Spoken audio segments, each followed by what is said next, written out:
countries. They said, that doesn't sound so good. And I said, well, it doesn't sound good, but Washington was the most dangerous place in this country. And now, you know what? It's probably the safest place in our country. Everyone's starting to come here. The restaurants now you can't get in. Many of them closed because they couldn't open with crime. Everybody before me is happy what I'm doing. Most of you won't say that because you're radical left. The newspapers are so dishonest. The press is totally dishonest, but that's all right. We've gotten used to it. And we won in a landslide, so they obviously lost their power. I mean, it's impossible to imagine that when you get 97% negative stories, purposely negative stories, even though you've done 97% positive things, that you could win an election in a landslide, winning all seven. Think of it, all 7 swing states, winning by the popular vote by millions of votes. We had a fantastic, the best is your districts. Out of 3,000 districts, I guess we won 3,500. We won 2,750, and they won 500. And that's, to me, the best of all. And we had tremendous in every way, the election. And it's hard to believe you can do that when you have a corrupt media. But many of you are corrupt, and it's nothing we can do about it. But we keep winning, and we're going to keep winning. And this whole story on crime is incredible that the Democrats wouldn't be with us. So the mayor of Chicago, I watched him this morning, he said, Trump doesn't know what he's talking about. He only apprehended 9 people. Well, number one, that's false. It's thousands. We'll get into that. But more importantly than anything, we took guns away. We have some of the worst career professionals out of the country already. They've been taken out of the country, and some are in solid confinement because these were killers. We arrested some very bad people. And in the last 11 days, again, I hate to say it because it sounds so ridiculous, but in the last 11 days, we've had no murders. And that's the first time that's taken place in years, actually years. We always have a murder a week. They call it a murder a week. You come here from Iowa, you come here from Indiana, you come here from Idaho, because you're so proud of your country, you love your country, and then you get murdered. Your son gets murdered, your daughter gets murdered, you get murdered. See the media, you get murdered. Many of you have been mugged in Washington, you just don't want to talk about it. And I know that every time I do this with you, you almost everything, but every time I do this with you, people are saying to yourselves, he's right, and then you write a negative story. But we are doing an incredible job. The people behind me are amazing. We're working very well with the Washington police, as you know. The D.C. National Guard is unbelievable. We're also getting tremendous help from Secret Service. And we are at a point where Washington is booming again. People are pouring in like we haven't seen for years. Nobody wanted to come here. They didn't want to come here and get murdered. I have a friend of mine who has a very successful son. And I said, where is your son going to be this weekend? He said, he's going to Washington with his friends. I said, really? Yeah, he's wanted to do it for 4 years, but he couldn't do it because it was so unsafe. And he's a tough kid, too. It's so unsafe. And he ended up staying 3 nights, going out to restaurants all 3 nights. He said it was so beautiful, so peaceful, because all the criminals are either arrested or they're hiding. And we're finding the ones that are hiding. So I want to thank Pam Bondi. I want to thank our vice president. I want to thank everybody standing behind me. Because they are really, Gaddy, you've been unbelievable, by the way. They have done an unbelievable job. They're working 24 hours a day. And Washington, D.C. is now in great shape. I'm going to be working with Clark Construction, which is by far your biggest construction company. And we're going to also beautify Washington. We're going to rip down the broken medians, fix them. We're going to put asphalt on the roads. We're not ripping them apart like these stupid people do. They rip a road. They rip a road down to the dirt, and then they spend 5 years in building the new one, and then it starts settling. You know, the whole thing is so crazy. And they'll spend hundreds of millions of dollars on a road. I'll spend about $2, and it'll look better. So we're going to be replacing medians. We're going to be replacing much of the asphalt in the road, which in the city, which is in bad shape. We have great stripers. We have great contractors. But we have to let them do the thing. The Congress has said that they'll give us whatever money is needed to fix up the Capitol. This is the Capitol. And we're not going to spend a lot. It's going to go fast. And it will be spotless. And we want it spotless for the World Cup and for the Olympics. You saw the World Cup was here the other day. And come to think of it, there's your trophy for the World Cup. In fact, it's solid gold. That's actually solid gold, so heavy that some of the people in this room wouldn't be able to lift it up. I think what I'm going to do is place it right above the angel, right over there. That's solid gold, too. We're going to put it right up there. Look at that. There's a solid gold trophy. They know how to get to me, you know. I like the angel better, to be honest with you. So we're going to sign, and then we'll take a few questions, and we'll tell you how good a job we're doing. We want to go from here to other places, but I was telling some of the people that in a certain way, you really want to be asked to go. You know, I hate to barge in on a city and then be treated horribly by corrupt politicians and bad politicians, like a guy like Pritzker. He ought to spend more time in the gym, actually. This guy is a disaster. Gavin Newsom's a disaster.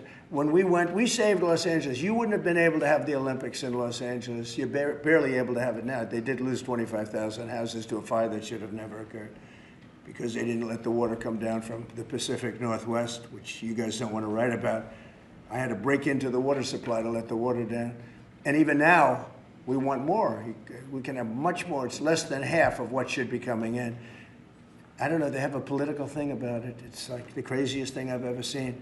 But I don't like going to a town, a city, place, a state, and then be criticized by some corrupt or incompetent governor where crime is rampant. Like, take a look at D.C. Crime was rampant. It was at the all-time worst. It got really bad during the Biden 4 years.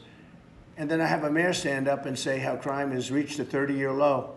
30-year low. People are being killed left and right. And it's not a 30-year low. Think of it. So for 11 days, there's been no murders. The record goes back years where that's happened. They haven't seen that happen in years. And then people stand up, and instead of thanking us, which they should do, and she's not that bad. She's better than most. But, you know, you have people, I watched in Illinois, Chicago, Illinois is a disaster. I have property there. It's a disaster what's going on in Chicago. And you get Pritzker, he's violating our rights. I think this is another men and women's sports thing. I think this is one of those, you know, they call them 80-20 issues. I call them 97-3.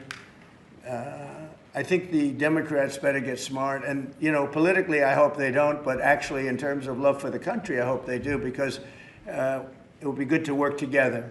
So I'm thinking about, you know, when I have some slob like Pritzker criticizing us before we even go there, I made the statement that next should be Chicago, because, as you all know, Chicago is a killing field right now. And they don't acknowledge it. And they say, we don't need him. Freedom, freedom. He's a dictator. He's a dictator. A lot of people are saying maybe we like a dictator. I don't like a dictator. I'm not a dictator. I'm a man with great common sense, and I'm a smart person. And when I see what's happening to our cities, and then you send in troops, instead of being praised, they're saying you're trying to take over the republic. These people are sick. But I'm really saying, and I say this to all of you, in a certain way, we should wait to be asked, because they have cities that are so under control, you know, out of control. So we go in and fix it. They take the full credit for it, and they go out and say, I heard it this morning, they're saying how well they've done over the last 10-day period, that they set record lows. They don't say that we're there with very tough people, by the way. They have to pass the toughness test. Otherwise, they're not working for us. So, and we're allowed to do that now according to the United States Supreme Court decision. Now, they have to pass a toughness test. If they're not tough, we don't want them for this job. They might be great for other jobs, but not for this job, because they're respected. You saw the gang of kids. They were all huddled up, and a group of soldiers walked up. They never even got over. Those kids ran back to their homes or wherever the hell they came from. They were gone. This is one of the safest cities right now in the world, as crazy as that sounds. And it took 7 days. It took really 3 days, but we're now in our 11th day. So I want to thank you. So we had all of these things, 439 illegal alien criminals have been removed, and we have 6 known gang members, some of the worst leaders of gangs anywhere in the country, MS-13 and Tren de Aragua. We have 2 missing children that have been recovered. They thought they were gone. We brought them back to the family. The family started crying. They couldn't believe that they saw their child again. 49 homeless encampments have been removed. Like we have the head of South Korea coming in a little while, the president, and he drives down the street. Already his people have told me, he said, what happened? It's so clean. We always came here, it was filthy dirty with homeless and papers all over the road. That's the other thing. Those roads are swept immaculate, but they're going to be much better in a few months when we put a topping on them. They're going to look like they're brand new. We'll get rid of those rusty old medians that have been crashed into 1,000 times, and they don't fix them. They just let them, they lay them down on the road and they sit there for months. But we don't do that. We don't run things. We run things like we run this. We like clean, we like beautiful, and we like safe, and that's what we're getting. So I'll start signing the executive orders. To me, this is a very, very big deal. One of the executive orders has to do with cashless bail. That was when the big crime in this country started. And I can tell you who did it, when, but I don't want to do that because others followed pretty quickly. But that was when it happened. Somebody kills somebody, they go in, don't worry about it, no cash, come back in a couple of months, we'll give you a trial. You never see the person again. And I mean, they kill people and they get out. Cashless bail. They thought it was discriminatory to make people put up money because they just killed 3 people lying on a street. Any street all over the country, cashless bail. We're ending it, but we're starting by ending it in DC, and that we have the right to do through federalization. Okay, let's go. Could I ask you to say exactly what this is? Of course. So as you've consistently identified, sir, cashless bail policies are a key driver of the disorder we see on city streets all over America. Catch and release system allows criminals to keep going back out onto the street and reoffending. What this executive order does, it charges your attorney general with identifying jurisdictions all over the country that have cashless bail policies, and then it withholds or revokes federal funds and grants that are flowing to those jurisdictions to ensure that we're only supporting the people who have reasonable common sense policies around crime. So what area does it cover? Potentially anywhere that has a cashless bail policy. So some of the largest cities, some of the most left-wing states in America Almost have adopted. all of them, right? Illinois would be a great example of that, sir. Oh, they have a great cashless bail. You don't even have to go to court sometimes. No, Illinois, I love that state. It's a great state, but it's run so badly by Pritzker. They threw him out of the family business and he becomes governor. Now he wants to run for president. I don't think that's going to happen. Okay, we'll sign right here, right? Sir. So important. And this isn't Republican, Democrat. This is, and by the way, most Democrats agree with us. But this is just, we got to bring our country back. Okay? That's a big one. Also on the issue of cashless bail, sir, this is a DC-specific executive order. In addition to the measures that we're taking that are quite similar to what we're doing around the country, in DC in particular, the objective is holding as many criminal defendants in federal custody and subjecting them to federal charges as possible. That means that they'll be held pre-trial in federal jail as opposed to just being cut back out on the streets due to a cashless bail policy. Okay? And we have the room. And by the way, the prison they have in DC is horrible. It's horrible. People were subjected to live in that dog trap for so long, so unfairly. I have stories, you'll be hearing about them. That prison is horrible. Okay? This is an executive order that contains a number of additional measures relating to crime and law enforcement in Washington, D.C. It charges, for example, your Secretary of Defense with establishing specialized units in both the D.C. National Guard and in National Guard units around the country, specifically trained and equipped to deal with public order issues. It charges all of your various federal law enforcement agencies with hiring additional personnel to allow them to surge personnel to Washington, D.C. to deal with the current emergency here. It does a number of other things in that space, and it also asks the Attorney General to look at D.C. Metropolitan Police general orders that have currently impeded law enforcement efforts in the city, and to potentially look at unwinding those that are stopping the police from doing their job effectively. And are we going to ask this to be codified by Congress, all of these things? I think we could potentially, yes, sir. I think so. I think we should. I think we'll get it. I think Democrats will vote. Well, I don't know. it's hard to believe that they might not, but I think Democrats will actually vote for this.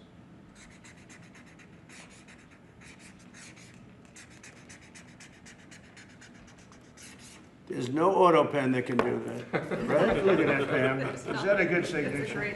Seriously, is that a good signature? Who can write like that? Nobody. I don't know. That's the other thing. I assume we're looking at the whole auto pen scam. Sir. Because the person that ran it said he spoke to it briefly twice about nothing. That means that all those pardons that he gave to some very bad people, very unpatriotic people, very evil people, it looks to me like those pardons are worthless. Because, number one, you shouldn't use an auto pen, very specifically. But if you do, it has to be a very good reason. And they have to know that the president wanted it. The president didn't want this. The president didn't know he was alive, okay? He never approved any of this stuff. He wasn't for open borders and all the other things. He was never for open borders. I've known Biden a long time. He was never very sharp, but he was never in favor of open borders and all of the other things he did to destroy our country. Let's go. Lastly, sir, this is an executive order on flag burning. It charges your attorney general. Would you listen to this? This is very important. Flag burning. All over the country, they're burning flags. All over the world, they burn the American flag. And as you know, through a very sad court, I guess it was a 5-4 decision, they called it freedom of speech. But there's another reason, which is perhaps much more important. It's called death. Because what happens when you burn a flag is the area goes crazy. If you have hundreds of people, they go crazy. You can do other things. You can burn this piece of paper. But when you burn the American flag, it incites riots at levels that we've never seen before. People go crazy. In a way, both ways. There are some that are going crazy for doing it. There are others that are angry about them doing it. Do you want to discuss that? Sure. So what the executive order does, sir, it charges your Department of Justice with investigating instances of flag burning, and then where there's evidence of criminal activity, where prosecution wouldn't fall afoul of the First Amendment, and instructs the Department of Justice to prosecute those who are engaged in these instances of flag burning. And what the penalty is going to be, if you burn a flag, you get 1 year in jail. No early exits, no nothing. You get 1 year in jail. If you burn a flag, you get, and what it does is incite to riot. I hope they used that language, by the way. Did they? Yeah, incitement is incite to riot. And you burn a flag, you get 1 year in jail. You don't get 10 years, you don't get 1 month. You get 1 year in jail, and it goes on your record. And you will see flag burning stopping immediately, just like when I signed the Statute and Monument Act. 10 years in jail if you hurt any of our beautiful monuments. Everybody left town. They were gone. Never had a problem after that. It's pretty amazing. We stopped it. But this is something that's, I don't know, in a certain way, it's equally as important. Some people would say it's more important. Because the people in this country don't want to see our American flag burned and spit on. And by people that are, in many cases, paid agitators. They're paid by the radical left to do it. You talk to these people, they don't even know, half of them don't even know what they're doing. They say, I don't know, they gave me money to do this. I see the same things that you do. They're bad people. They're trying to destroy our nation. That's not working, because I think our nation now is the most respected nation anywhere in the world, by far. You saw that with the European leaders on Friday. You saw that with NATO, where they agreed to go from 2% no pay to 5% fully paid up, trillions of dollars paid, where they respect your president to a level that they jokingly call me the president of Europe. They call me the president of Europe, which is an honor. I like Europe, and I like those people. They're good people. They're great leaders. And we've never had a case where 7 plus really 28, essentially 38 countries were represented here the other day. 38 European countries were represented. European and other countries were represented. And it was a great meeting. But your country is respected again. I say it all the time. 1 year ago, our country was dead. Everybody said it. We had a dead country. We were not going to survive. Now we have the hottest country anywhere in the world. So it's an honor to be involved. And this group has a lot to do with it, right behind me.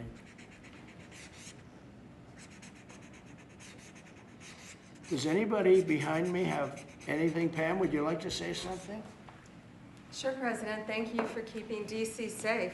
You know, just a couple examples of a mother, a single mom, whose house was burglarized, and the defendant got out on cashless bail, went back the next night and burglarized her house again. That's why this is so important. A man got in a fight with another guy. He had a gun. He was let out. Next night, he got out, went back and killed him. So that's why it's so important, President, what you're doing. And thank you for protecting the American flag. And we'll do that without running afoul of the First Amendment as well. And President, I think I think Gaddy Serralta had something he wanted to give you on behalf of all the law enforcement who are out there every single night. Yes. Thank you for putting me in charge of this surge. As the Director of the United States Marshal Service, it's the oldest law enforcement agency. It was created in 1789. So on behalf of all the federal law enforcement agencies that we're working with and those that have yet to join the team, we thought it was only appropriate to present you with an honorary United States Marshal Service badge. And this badge comes with this little item right here, which is a handcuff key, Mr. President, because you continue through your policies and your efforts with your staff to unhandcuff law enforcement officers all over this nation. And I can tell you personally that they thank you for that. Thank you. That's beautiful. You can continue unhandcuffing law enforcement. That's a very great honor. I'll save that and put it someplace up, which is important. Thank you very much, Gary. I appreciate it. Thank you very much. Really nice. Thank you. That's very nice. Thank you. Well, we love those people. They're brave and they love our country and they don't want to see it. Do you know how many people volunteered for this job? And before I ask the VP to say a few words, because he feels very strongly about it, I think it's very important, Pam, that when we do this, that a state they come and ask us. I mean, I see Pritzker saying, we don't want them. In the meantime, a city is being shot to hell. And they do that politically. And they probably do want it. If we didn't go to Los Angeles, you would literally have had to call off the Olympics. It was so bad. And the sheriff and the law enforcement people, but the sheriff said, and he came out very strongly, he said, if we didn't have these people, we were not able to control it. Now, 4 days later, after we had it totally under control, we did that quickly. He changed his tune a little bit. Well, I think we could have done it, you know. They were dead.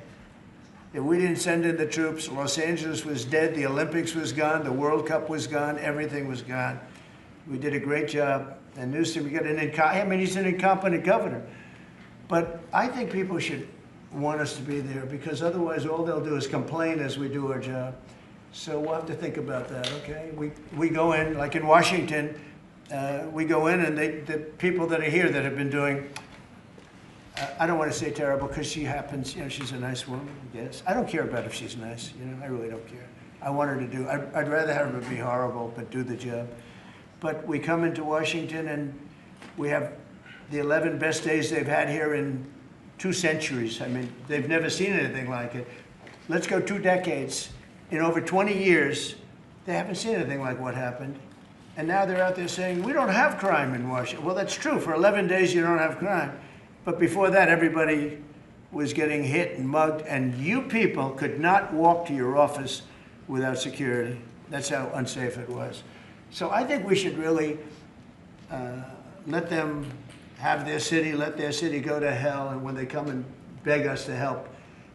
The only problem is we want to save it for the people, because the people want us there. The people here, 95% of the people here want us. The real people, not the people you find on, I don't know where you find these people. You have one person that has a broken nose, where'd you get it? Well, I was mugged, good. Do you want to see Trump here with, no, I don't want. A woman has a broken nose. She got mugged. But she's saying she doesn't want any protection. It's all made up fake news. It's just fake news. I don't know where you find these people. Anyway, would you say a couple of words, please? And then I'm going to ask JD to say something. You have done unbelievable job in a short period of time. Thank you, Mr. President. Highly recommended by, you know who, right? Yes, sir. You want to say his name? Mr. Youngkin, That's Governor right. Youngkin. Yes, sir. We stole you from He Governor called Youngkin. me, right. he called me, Glenn Youngkin called, and he said, I have somebody who's really fantastic. And based on that recommendation, here you are. You've done a fantastic job. I appreciate it. Thank you, Mr. President. Thank you. Go ahead. The men and women of the Metropolitan Police Department are back. They enjoy doing their job again. They feel the ability to go out and be law enforcement officers. They feel that they're connected to their communities again. They are making a difference. Thanks to you, Mr. President, and our federal task force, you are making DC safe once again. Thank you, sir. It's going to get better. 89%. I said, really? Who are the 11%? Okay. There's no crime. JD, please. Yes, sir. Well, thanks, Mr. President. Thanks to the incredible team here. You know, I want to echo something the President said, where you say there haven't been murders in a couple of weeks in D.C., and it doesn't sound good, but then you talk to local law enforcement, and I didn't realize this, that this town averaged one murder every other day for the last 20, 30 years, which means that in 2 short weeks, the President and the team have saved 6 or 7 lives, people who would have been killed on the streets of D.C., who are now living, breathing, spending time with their families, because the President had the willpower to say, no more. We're not going to give the streets of D.C. over to vagrants and robbers and murderers. And the last point I want to make, sir, to your point about we want people to welcome us, to ask us, because look at Governor Pritzker in Illinois, or Governor Newsom in Los Angeles, or Governor Moore in Maryland. They are angrier about the fact that the President of the United States is offering to help them get their crime under control than they are about the fact that murderers are running roughshod over their cities and have been for decades. Why are Democrat governors angrier about federal law enforcement helping clean up their streets than they are about the fact that those streets need to be cleaned up to begin with? It shows a real sickness in the head. And I agree with the President of the United States. I think most Democrats, rank and file, nobody likes crime. Republicans don't like crime. Democrats don't like crime. Independents don't like crime. Why are Democratic governors doing everything in their power to make crime easier to do in their cities? It doesn't make an ounce of sense to me. But, Mr. President, I appreciate you being willing to help, and I hope these governors take you up on the offer, because we should clean up all of America's streets. It's the right of every American to live in safety and comfort in their community. And we've got the people to do it. They're signing up like they've never signed up before. Our military, as you know, during the campaign, nobody was signing up. We were way short of their goal, we were understaffed. Nobody wanted to be in the military. Nobody wanted to be a policeman. Nobody wanted to be a fireman. They didn't want anything to do with the country. We had an incompetent, grossly incompetent president who, frankly, should not have been there. He should have never been there. The damage he did to this country is incalculable. I mean, just what he has done. So much of our effort are getting murderers and jailbirds and people out of this country who are drug dealers at the highest level. So much of the energy of people that he let in, it was an unforced error. But I don't think they think it's an error. But I don't believe he believed it. It was the radical lunatics that surrounded this guy at this desk, who are brilliant people, but with the wrong philosophy. There were some brilliant people, but they're evil people, and they're going to be brought down. They have to be brought down because they really hurt our country. But we're getting it back very quickly. And I'll tell you something, our country's now it's stronger. I think we're more respected than we've been respected in 100 years. It's a whole different ballgame. JD, could I ask you, Yes, sir. You gave a stat on murders here. What were the numbers? You said in a short period of time, how many people were murdered? Local law enforcement told me, sir, that in the past 20 or 30 years, D.C. has averaged a murder every other day. That's, 200 murders a year, 150, 250, but about every other day a person has been killed on the streets of Washington, D.C. We've been doing this for 2 weeks. 0 people killed. That's real lives saved that the media and, frankly, the entire Democratic Party should be saying, thank you for saving lives, instead of attacking the President of the United States for doing so. You know, when a person, unfortunately, will probably happen at some point, when a person's murdered in D.C., it's going to be the biggest story maybe in history. Right? Yes, sir. Somebody was murdered in D.C. Trump is failing. No, we're not failing. We have a safe city. This is maybe the safest city in America right now. That's how good it is. And it would be nice to be appreciated. These people, eventually, they're going to have to be appreciated for what they're doing. And they're going to have to be appreciated by the officials that are really happy when we go in because they've lost control of their place. Steve Miller, please say a few words. Thank you, sir. So just to, first of all, follow up on what the Vice President said. No police officer working in the city can remember a time in their lives when there has been no murders. You can work at the police department for 20 years, 30 years, your whole life. We've checked the records. No one can even find a record of being murder-free for as long as we've been murder-free under President Trump's leadership. Additionally, and the President spoke about this before, we've uncovered, in the process of uncovering, a massive scandal in Washington, D.C. with the doctoring of crime stats. And the Department of Justice, under the Attorney General, is leading the effort to uncover this. But when we ultimately share the results, it will stun you. The extent to which, even though D.C. had the worst crime in America, honestly measured, it dramatically understated how bad it was. There's even accusations that murders and homicides were reported as accidents instead of murders. I mean, this is how severe the manipulation of the crime data has been in this city, and it will all be uncovered and it will all be brought to light. You know, I've had a chance to spend some time, as has everyone here, with the police officers in the city. Members of the public are going up to them and thanking them, just overflowing with gratitude, because for the first time in their lives, they can use the parks, they can walk on the streets. You have people who can walk freely at night without having to worry about being robbed or mugged. They're wearing their watches again. They're wearing jewelry again. They're carrying purses again. People had changed their whole lives in this city for fear of being murdered, mugged, and carjacked. It is a literal statement that President Trump has freed 700,000 people in this city who were living under the rule of criminals and thugs. And the last thing I'll say is that under the efforts of Terry, to my left and many here, what they found also is that the street criminals here in Washington, D.C.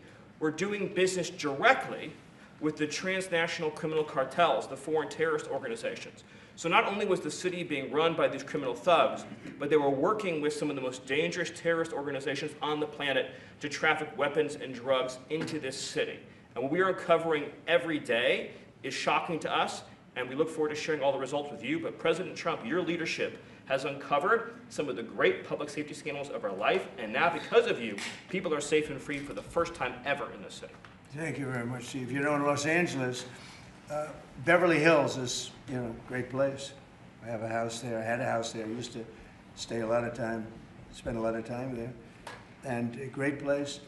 You know that I have friends, they leave their trunk open for their car because they don't want, they know they're going to be vandalized. They don't want the trunk ripped off in order for them to steal what's in the back. They leave the doors open so when they go in to steal the radio or whatever they take, that they don't rip off the door. They leave the doors totally open so the criminals, when they go and open the door, they don't have to break the windows and kill the car in order to steal whatever it is in the car that they're looking for.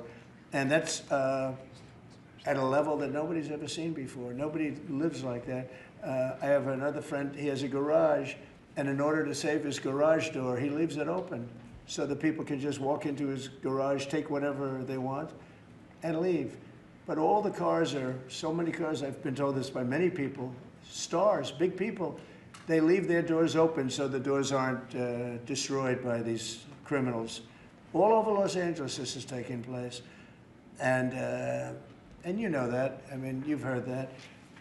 Christy, could you say a few words? Sure. Well, Mr. President, I think one of the most impactful statistics that you used today was of the 1,000 arrests that have happened already so far, 439 of them were illegal criminals, which means they never should have been in this country to begin with. That they were in this country, invaded over our southern border or our northern border or maritime seas, and then they committed crimes against the American people. So by getting those individuals incarcerated, we've stopped those violent crimes from happening here in the city. And sir, they do, exactly like Stephen was talking, they have ties to cartels. They have networks across this country and other cities. So by what you're doing here is going to have a ripple effect in Miami, in Chicago, in other cities, because you're grabbing those networks and giving us information and targeting information to go and get more criminals across this country. So thank you for the work that you're doing. We have ICE and CBP, Federal Protective Services, Secret Service, HSI, all of our officers are working with all the other agencies every day here in DC, and they're so proud to have this kind of partnership. So they're so glad that you're letting them do their jobs again.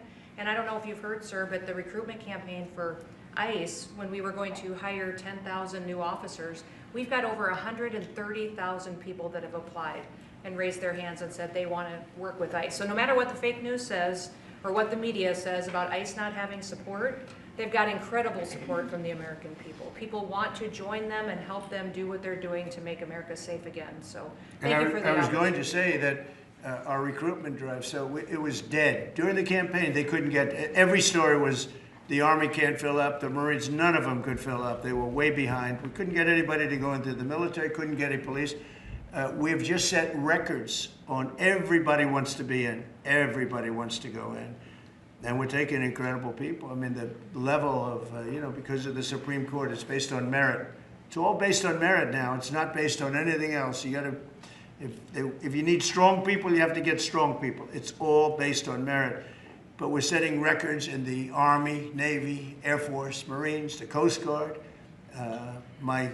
One of my favorites, because I happen to have created it, Space Force. We're very proud of Space Force. It's amazing what it's doing. We're leading in space now. China was killing us. Russia was beating us. China was killing us. We're now killing China. We are leading in space by a lot because of Space Force. So we're very proud. But everybody wants to go in. We went from not, and you know how bad that is for the spirit when every story that you were writing a year ago was that nobody wants to go into the military anymore. And if you're in the military, you know how deflating that is? You go and be a family. Nobody wants a job that you have. Well, now it's the opposite. Everybody wants to be there. And that includes police and fire and everything else. You're doing a good job. Thank you, sir. You stopping a lot of wars? just the presidents we're stopping. We've stopped 7 wars, and really the number is actually 10. We're not including a couple, and we're not including in there what we did with Iran, stopping their nuclear play. They would have had within a month or two, they would have had a nice big nuclear weapon to use. That's not going to happen. That won't happen. Pete, go ahead, please. Yes, sir. Well, Mr. President, thank you very much for your leadership, and the Defense Department is proud to be a part of this task force. Just like we have been down at the southwest border, where crossings are at 0, we've got national defense areas where we're working with Border Patrol to secure the southern border for the American people. Just like Los Angeles, where ICE officers deserve to do their job without being attacked, we're really proud to be a part of defending the nation's capital and ensuring it is safe and beautiful and working with law enforcement. And Mr. President, let me tell you, the morale of the troops, getting out there talking to them, they love this mission. They're grateful to be doing it, whether they're DC National Guard or other state National Guards. And at your direction as well, sir, it's just common sense to make sure they're armed as well. And so we're rolling out ensuring they're armed, capable of defending themselves and others if need be, supporting law enforcement, and we're proud to be there, sir. Well, look at the mission you just accomplished with Iran. 36 hours back and forth, flawless. Every bomb hit its target. They went right down those chutes, dark at night, no moon, no nothing. Every target, every bomb went right down. They have a chute that goes right down deep into the mountain. And they shouldn't have put ventilation in, I can tell you, because we use that for our advantage. But what they did, and we had the pilots and even the people that took care of the planes, we had a whole group of people at the White House a couple of weeks ago. And you know, I didn't realize this, but they said, we've been looking at their predecessors, and then these were the pilots. They said, we gave them beautiful medals. And I'll show you the medal.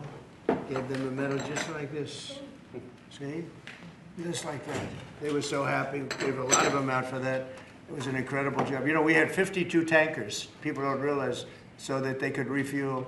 We had many fighter jets, F-22s, F-35s. We had many. It was an amazing operation. It was flawless. Compare that to the operation when they went in with the helicopters crashing and everyone running around the desert, and the prisoners being taken. And that was Jimmy Carter. And what a horrible thing. This was the exact opposite. This was the exact opposite of what they did in leaving a very, very nice place. The Taliban runs a tough operation in Afghanistan, and I think it was the most embarrassing day in the history of our country. That was Biden. I was leaving, and we would have left through strength, tremendous strength. We would have had we would have kept Bagram, which is the air base, one of the largest runways in the world, one of the most powerful. You could land anything on it, many, many feet thick. You don't build them that way anymore. You can't. But we left it, and now China's occupying that air base. This was the most incompetent administration in history, the Biden administration. And you're just lucky that they lost, because if they won, you wouldn't have a country anymore. And so, Pete, you started up by saying the Department of Defense. And somehow it didn't sound good to me. You know, it didn't sound good. Defense, what are we defense? Why are we defense? So it used to be called the Department of War. And it had a stronger sound. And as you know, we won World War I, we won World War II, we won everything. Now we have a Department of Defense. We're defenders. I don't know. If you people want to, standing behind me, if you take a little vote, if you want to change it back to what it was when we used to win wars all the time, that's okay with me. All right? That's coming soon, sir. You let me know if you want to do it. I think Department of War. It just sounded bad. He said, sir, on behalf of the Department of Defense. Defense? I don't want to be defense only.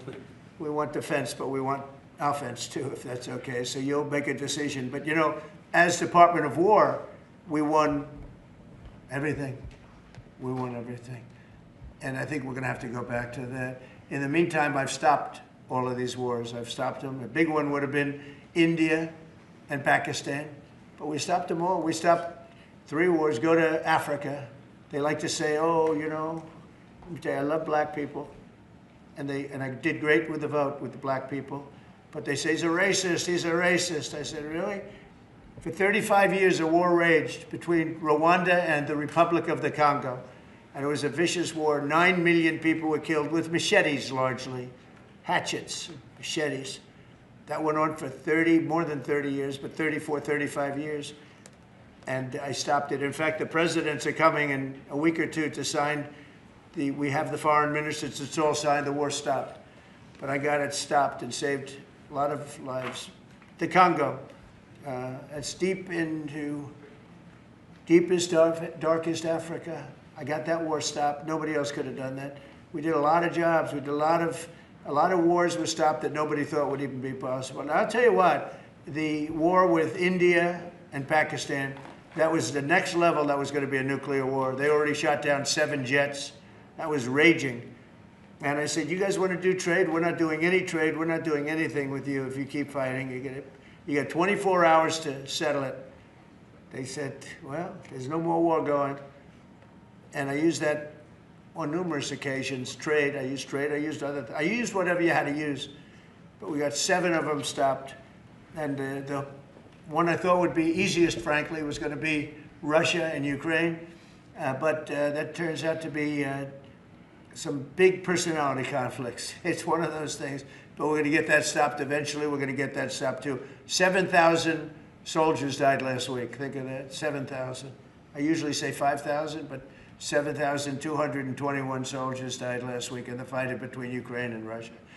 And they're not our soldiers, but they're souls. They're living souls, and they leave their homes, and they wave to their parents, and their parents are so proud as they leave in a beautiful uniform, and a week later they get their head blown off by a drone.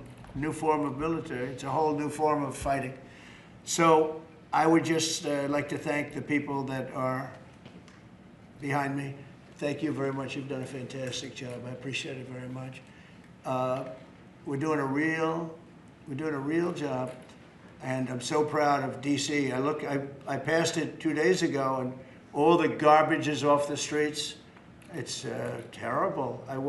I came in a month and a half ago. I'm driving down, and I see garbage all over the place. The streets were a pigsty. Like I won't use the city's names, but you know what I'm talking about. There are plenty of them outside of this country and inside of this country. Baltimore is a horrible, horrible deathbed. It's a deathbed. I know Governor Moore said, oh, he wants to take a walk with me. He meant it in a derogatory tone. I said, no, I'm the President of the United States. Clean up your crime and I'll walk with you. But it's tremendous crime. But he was trying to be derogatory. He doesn't have what it takes. But he's trying to be derogatory. And I met him at the Army-Navy game. They said, oh, there's Governor Moore. He'd love to see you. He came over to me. He hugged me, shook my hand. You were there. He said, sir, you're the greatest president of my lifetime. I said, well, it's really nice that you say that. I'd love you to say it publicly, but I don't think you can do that, so it's okay. But no, sir, you're doing a fantastic job. I want to just shake your hand. Thank you very much, Governor. That was that. And then every time I see him on television, he's knocking the hell out of me. So, but that's all right. That's called politics. But Governor Moore's is doing a bad job. Newsom's doing a bad job. All of their potential candidates are doing a bad job. I can't imagine Pritzker being even a candidate, but somebody said he is. He can't do the work, can't do the job. He's not temperamentally suited. So I just want to thank you all for being here. Do you have some questions? Mr. President, is the Pentagon, and maybe the Secretary of Defense can weigh in too, is the Pentagon preparing for military deployment to Chicago? And with what you said there, are you waiting for the governor We're ready there? to go anywhere. We have want me to call a you, full complement of great human beings. We're full. You know, our military is full. We were way empty 1 year ago. Now we're full. So we can go anywhere on less than 24 hours notice. Are you waiting for the governor? And we're doing a lot to interdict to stop drugs from coming in too. We have ships out on sea. You know, we have nobody coming through our border anymore. Nobody. Doesn't that feel good to know that you don't have prisoners coming in and, you know, killers, murderers? We had 11,888 murderers come in, led in by the Biden administration. Many of them have been captured, but we still have a couple of thousand that are out there. Some of them, 50% of them killed more than one person, okay? But a lot of them have been captured. What they've done to our country, these people that circle this moron that we had behind this desk, what they've done to our country is unthinkable. It's unthinkable. I mean, if you think so much of our time is devoted to correcting a problem that all they had to do is say, close the borders. Remember when he said, well, I have no power to close the border. I have to go back and get an act from Congress. I didn't get an act from Congress. I came in, I said, close the borders. And Tom Homan, who's not here, has been fantastic, Christy, right? Yes. Tom Homan is great. He's a fantastic man and respected by everybody. But I said, Tom, close the borders. Christy, close the borders. The borders were closed. We didn't go to Congress and get permission. We just closed the borders. And in the last 3 months, hard to believe this one too, in the last 3 months, we've had 0 people come into our country illegally through the southern border. Nobody would have said that's possible. Yeah, please. Thank you, Mr. President. Today, MS-13 gangbanger and human trafficker Kilmar Abrego Garcia turned himself into ICE in Baltimore. Do you have any comment on this? And why are the Democrats so emotionally attached to this man who beats his wife and is part of a terrorist organization? Because they think he's going to be good for votes, and I think he's very bad for votes. These people are deranged. He's not good for votes. He beat the hell out of his wife. His wife is afraid to even talk about him. She's been mauled by this animal. And, you know, through a system of liberal courts, you know, he's doing things. But, no, we have that under control. And Pam has got that very much under control. Do you want to comment on it, Pam? No, we've got him under control. He will no longer terrorize our country. He's currently charged with human smuggling, including children. The guy needs to be in prison. He doesn't need to be on the streets like all these liberals want him to be. And as part of this operation here in DC, we've also taken off MS-13 members. We've taken, I think just last night, we got a TDA guy off our streets right here, right around from where we all work. Another TDA member gone because of this project. So we're going to keep America safe from all of these foreign terrorist organizations, including Abrego Garcia. Okay. Mr. President. If we could get your reaction, sir. The Israelis bombed a hospital in Gaza that killed 20 people, including 5 journalists. When did this happen? This happened overnight, today. I didn't know that. No. Any reaction to this? Are you Well, going I'm to not talk happy to Prime about it. Minister? I don't want to see it. At the same time, we have to end that whole nightmare. I'm the one that got the hostages out. I got them out, all of them. Steve Witkoff has been amazing. He's done a great job. But I'm the one that got them all out through my people and through me. And now we're left with probably a little bit less than 20, because I think 1 or 2 are gone. And I said a long time ago, I'm going to get them out, but when we get down to that final 10 or 20, these people aren't going to release them because they're dead after they release them. So it's a nasty situation, very nasty, horrible thing. Mr. Yes. President, could you please elaborate on your post on South Korea? What were you referring to? Well, I heard that there were raids on churches over the last few days, very vicious raids on churches by the new government in South Korea, that they even went into our military base and got information. They probably shouldn't have done that, but I heard bad things. I don't know if it's true or not. I'll be finding out. As you know, your new president's coming, and just a couple of hours coming here. I look forward to meeting him. But we won't stand for that. We just won't stand for that. Sorry, Yes. Are you prepared to order National Guard troops, though, into American cities if those governors don't request the federal deployment? I am, but I also think that, look, Chicago, everybody knows how bad it is. Everybody standing there knows. We know. You don't have to be doing any studies. They should be saying, please come in. Pritzker should be saying that. You know, I did a favor for Christy Whitmer, a good favor, I think, with the fish, the carp, the China carp. Did you ever hear of it? China carp. And it's taken over your Great Lakes. You know about that, right? And she came and she wanted to know if it's possible for us to do something about it. And I said, well, I'll do it. But I think it's appropriate that the person from Illinois, the governor from Illinois, asks also. It's a tremendously expensive project, actually. It's invasive, it's horrible what's happened. And we can do it with GSA and various people. But we can do it. We're going to just have to see what happens, okay? We're going to have to see what happens. Do you believe that you have the legal But authority the to order governor those of troops? Michigan came, was very respectful, asked for it. She's done a good job.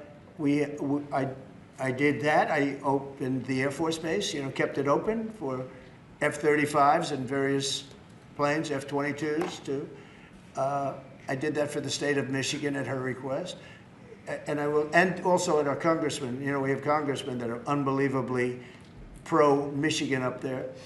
But some of this stuff, like the lakes, the Great Lakes, this is a big problem that nobody ever talks about. Most of you probably have never heard of. We have a pretty violent fish that comes from China, China carp, Chinese carp.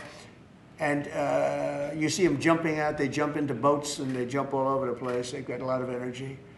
And there's a way of getting rid of them. It's very expensive. And I didn't get a request from the governor of Illinois, who is affected maybe more than anybody else, right? And I think until I get that request from that guy, I'm not going to do anything about it. And I feel the same way about crime. We go in, we will solve Chicago within 1 week, maybe less, but within 1 week, we will have no crime in Chicago, just like we have no crime in DC. But, you know, I don't like to go in and do it and then have somebody stand up and say what a great job he's doing on crime. And we don't want the military in our state. We don't want the military. Do you understand? Do you understand that? Yeah, these governors will say So I don't know. there is no We're going to emergency have a little response. meeting, I think. You know, I feel like we go in and we do it, like here. To a lesser extent with the mayor. She hasn't been terrible, but she hasn't been, you know, exactly saying, oh, great. She said, she did say last night, I heard her say that, well, we really don't want the military in D.C. Well, that's, you know, not very nice, I guess. That's a little bit of a hit. But she's not as bad as some. We saved Los Angeles, and all we did is get criticized by this idiot that's running the state into the ground, right, where people are leaving. He should be thanking us, and he should be requesting us to be there. And the governor of Illinois should be. Chicago's a disaster. And the governor of Illinois should say, President, would you do us the honor of cleaning up our city? We need help.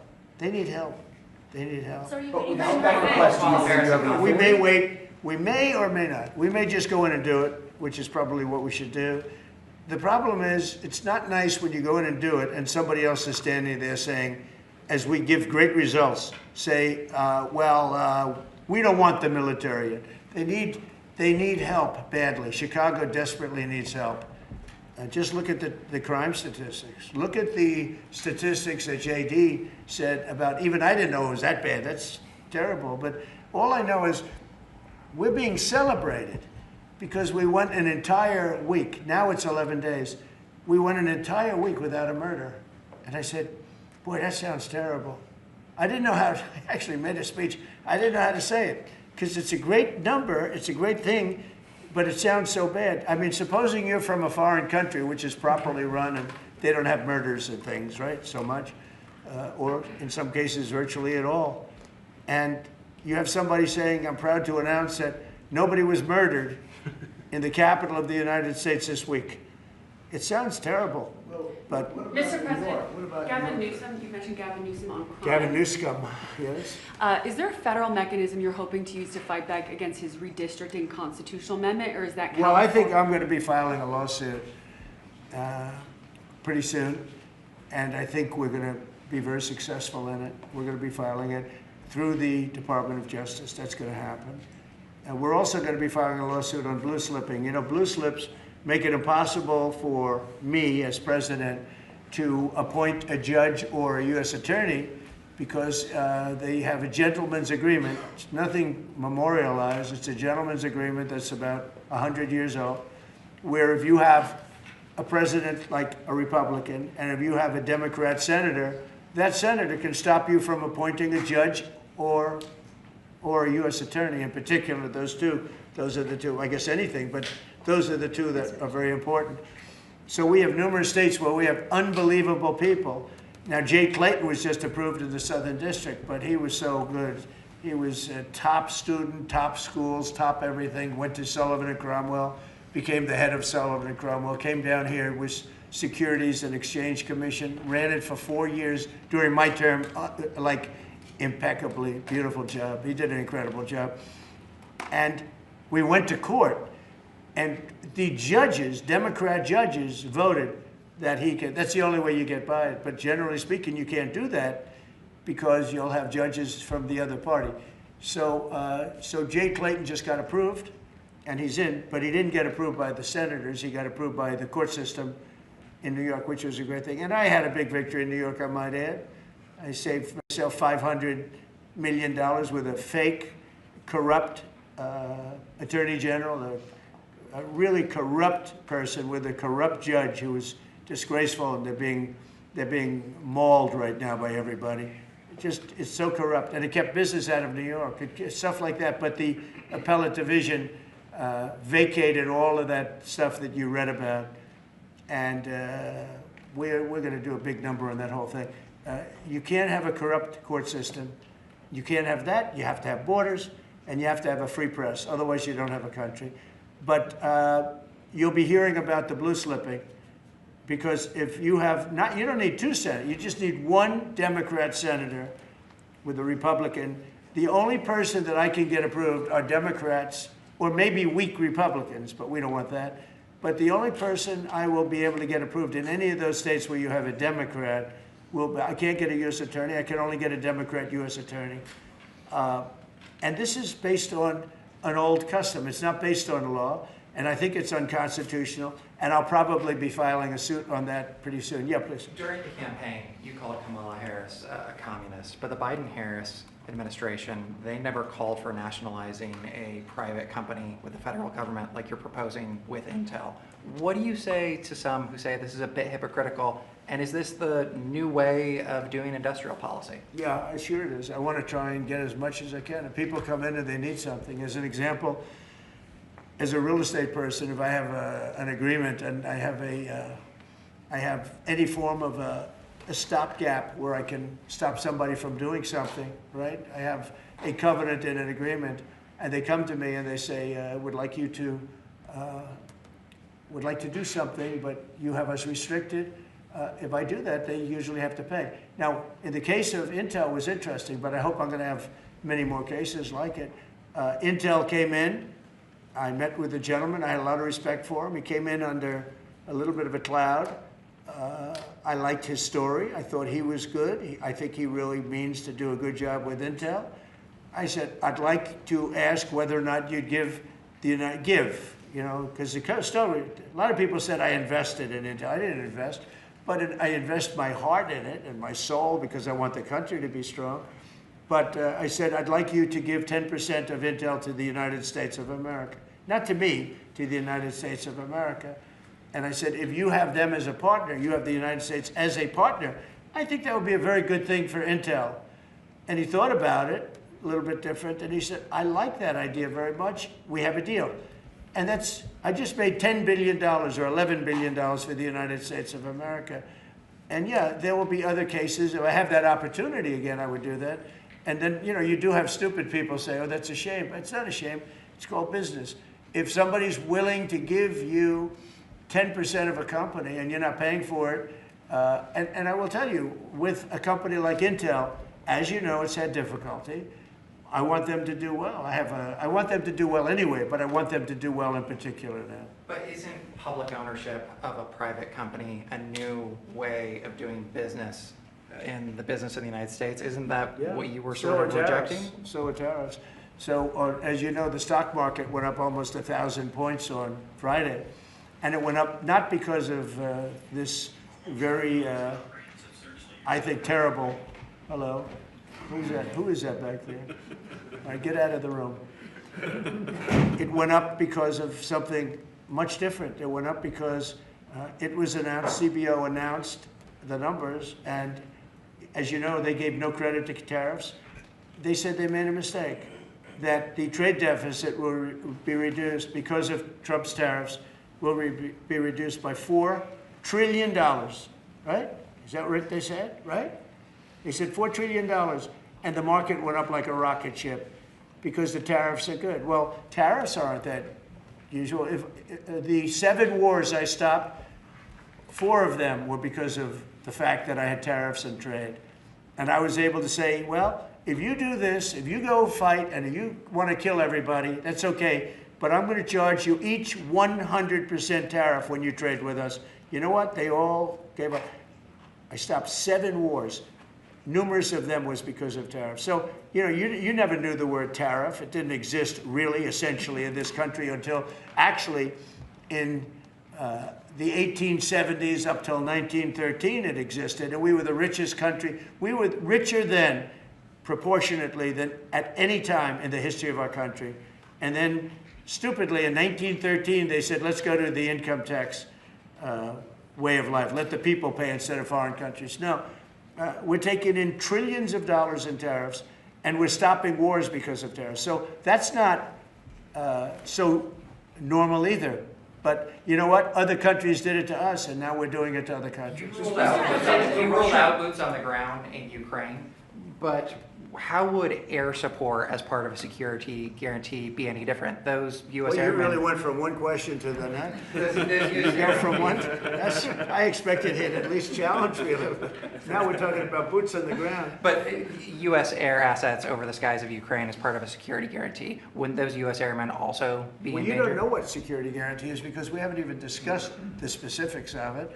And we'll see. Number one, Europe is going to give them significant security guarantees, and they should because they're right there. But we'll be involved from the standpoint of backup. We're going to help them. And I think if we get a deal, and I think we will, but if we get a deal, you're not going to, I don't believe you're going to have much of a problem. But we'll back it up because I want to stop seeing people being killed. You know, when Biden was here, he gave $350 billion. You know this from covering business. $350 billion to Ukraine.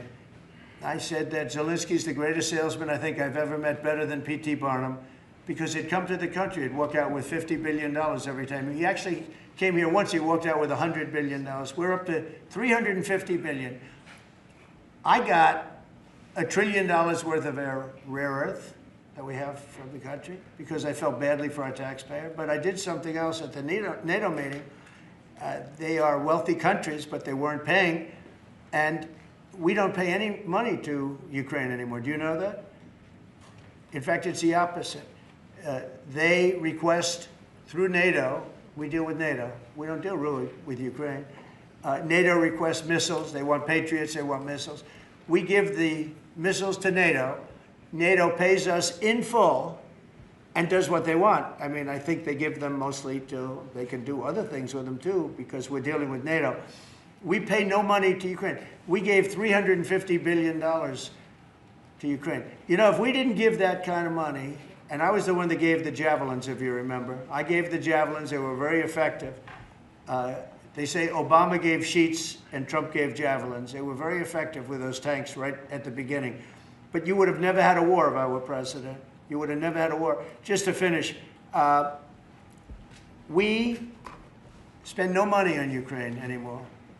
We were getting fleeced by a president that didn't know what he was doing. To be honest, I don't blame Ukraine. I mean, if they come and ask for $100 billion, then they get it.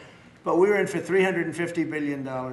Now, we make money. I don't want to make money on Ukraine. I want the war to end because I want to save all those lives. I want to just save, but just so you understand, we're no longer losing money on that thing. We were losing money hand over fist. And now we don't lose any money. Now we sell weapons to NATO. Because NATO agreed, because of me, to go to 5%, they had 2% and didn't pay. Now they have 5% and they're all paid up. So they have trillions of dollars and they give us that money. But I really want the war to end, and we're going to get it ended. Mr. President, it's been 1 week since the historic summit here with Ukrainian President Zelensky. European leaders all met here with you at the White House. You said you wanted to get this done bilateral as soon as possible. Have you spoken to Putin since last Monday? Yeah, I have. What is your conversation? Or can you share? Every conversation I have with him is a good conversation, and then unfortunately a bomb is loaded up into Kiev or someplace, and then I get very angry about it. I think we're going to get the war done. It's tough. I thought that would be, of the 7 that I settled, I thought that would be the easiest of the group. See, you never know what's going to happen. You know, war, strange things happen in war. The fact that he went to Alaska, our country, I think was a big statement that he wants to get it done. That was not easy for him to go to Alaska, you know, for him to come here. But the fact that he showed up on a very successful day, it was a very successful day for other things. Because, you know, we're also talking about missiles, nuclear. We're talking about a lot of different things. We're talking about limiting nuclear weapons. We'll get China into that. We have the most. Russia has the second most, and China has third, but China is way behind, but they'll catch us in 5 years. We would like to denuclearize. It's too much power, and we talked about that also. That's part of it, but we have to get the war over with. On Baltimore, sir. Thank you. On Baltimore, you said that you are going to have to reconsider bridge funding. Is that contingent on Westmore cleaning up the streets? No, we were very generous to him on a bridge. You know, a boat ran into a bridge and the bridge came down like I've never seen anything. The boat was just, it just shows you the mass of that boat, the power of that boat. You know, people were up on that bridge, painters. They were painting the bridge and they were watching it happen. And they thought they were very safe. They all died. They were painting the bridge, can you imagine? And they watched the boat. The engines were off. And they watched the boat. And the power of that boat, the mass of that boat, went right through that steel just like it was nothing. It's amazing. It's called mass. Mass is a big deal. But the mass of that boat, those people all died. But they thought they were totally safe. Two of them, they were eating their lunch. They were, you know, whatever. They were watching it. They could have gotten off. Somebody did a very good job. A police officer called in and said, close the bridge. And he did it with power. Get everybody off the bridge, close that. That guy should get a medal because he stopped the bridge. A lot of people would have died. A lot more people would have died. The ones that died were the workers on the bridge. And they were just, they thought there was no danger because, you know, it's a big steel bridge. And it came down like toothpicks. It was incredible to watch that. It was just, and they died. They all died. But that police officer, again, the police do a great job. The police officer did an amazing job. And I heard the tapes. He would say, get everybody off. Most people wouldn't have said that. You know, when you see a thing like that, you assume it's going to, you know, tap the bridge and it's going to be rebuffed. The thing just came down. I've never seen anything like it. So he did a good job. In fact, I think we should get him in for a medal. The man that gave the warning, I listened to him. Everybody get off screaming. Everybody off. He had the sense to realize that this could be a catastrophe as opposed to a ship that's, because the engines weren't working, it was just floating. It's an amazing thing that a thing floating like that with no power just knocked it right down like it was nothing. So Let's do that. Let's give him a medal. I've been thinking about it. Mr. President, do you plan to investigate Chris Christie? Say it what? Do you plan to investigate Chris Christie? Look, Chris is a slob. Everybody knows it. I know Chris better than anybody in the room. I always felt he was guilty.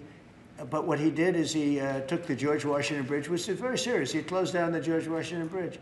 And you had medical people, you had ambulances caught up. This thing was closed down.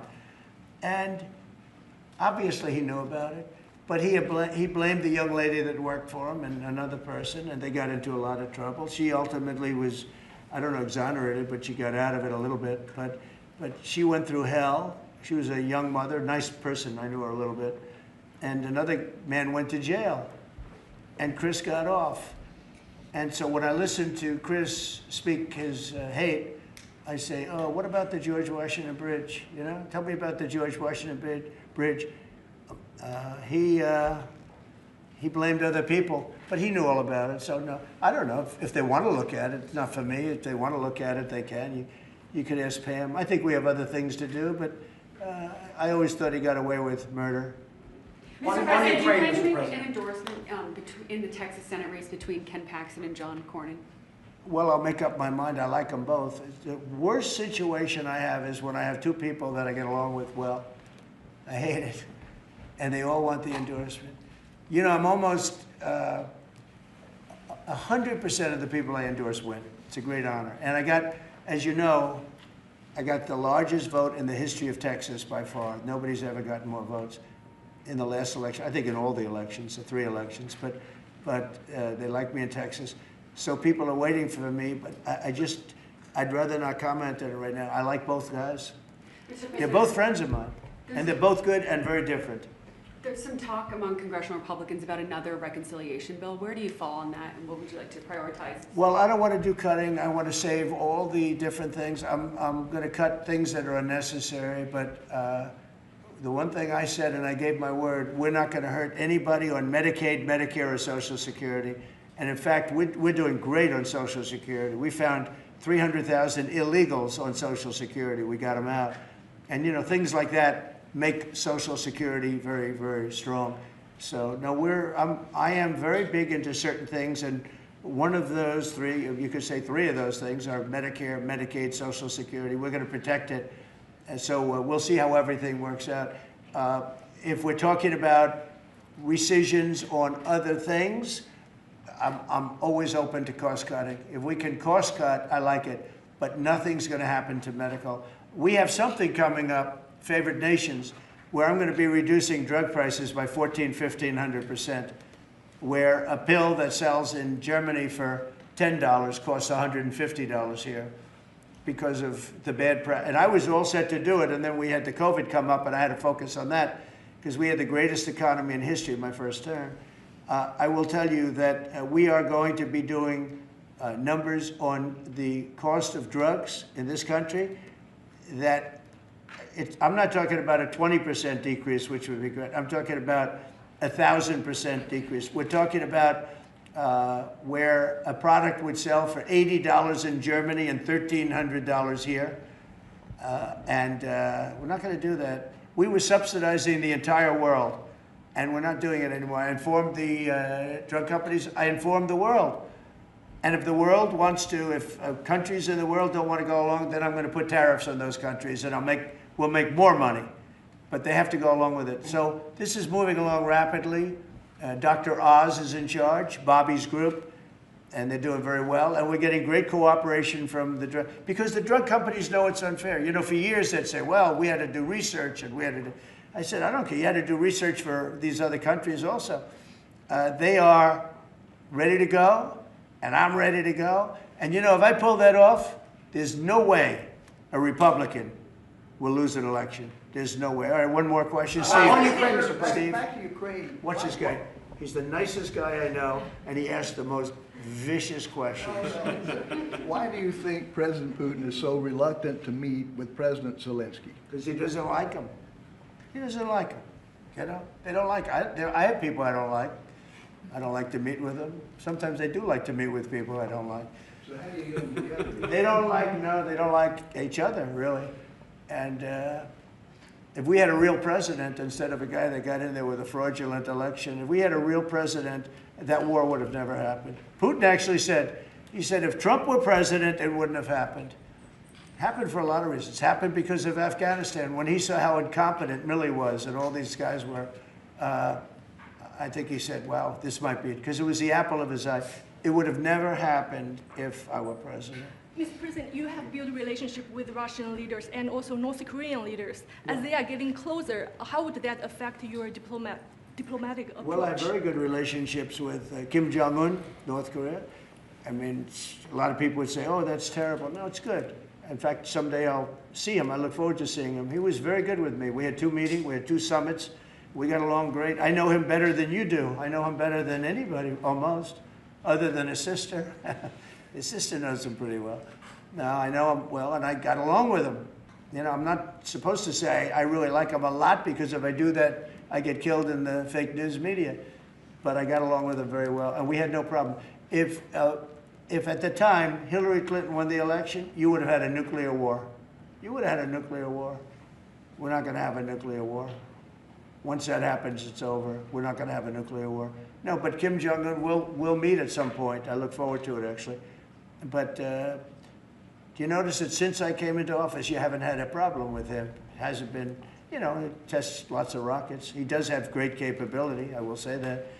But I think a lot of good things are happening for our country, a lot of really good things. And the thing we're here today to talk about is crime, and specifically in DC. I am so proud of what these people, every one of them, what they've done in DC, because to literally stop crime on a button. I'd walk down that street right now. If I were, friends of mine are going out to dinner now. They haven't gone out to dinner in 4 years. They were afraid, they were petrified. Half the restaurants closed because nobody could go because they're afraid to go outside. Now those restaurants are open, and new restaurants are opening up. It's like a boom town. It's a great thing to see, and I'm very proud of the people behind me. Thank you very much, everybody. Thank you, guys. Thank you, guys. Thank you, guys. Thank you, guys. Thank you. Thank you.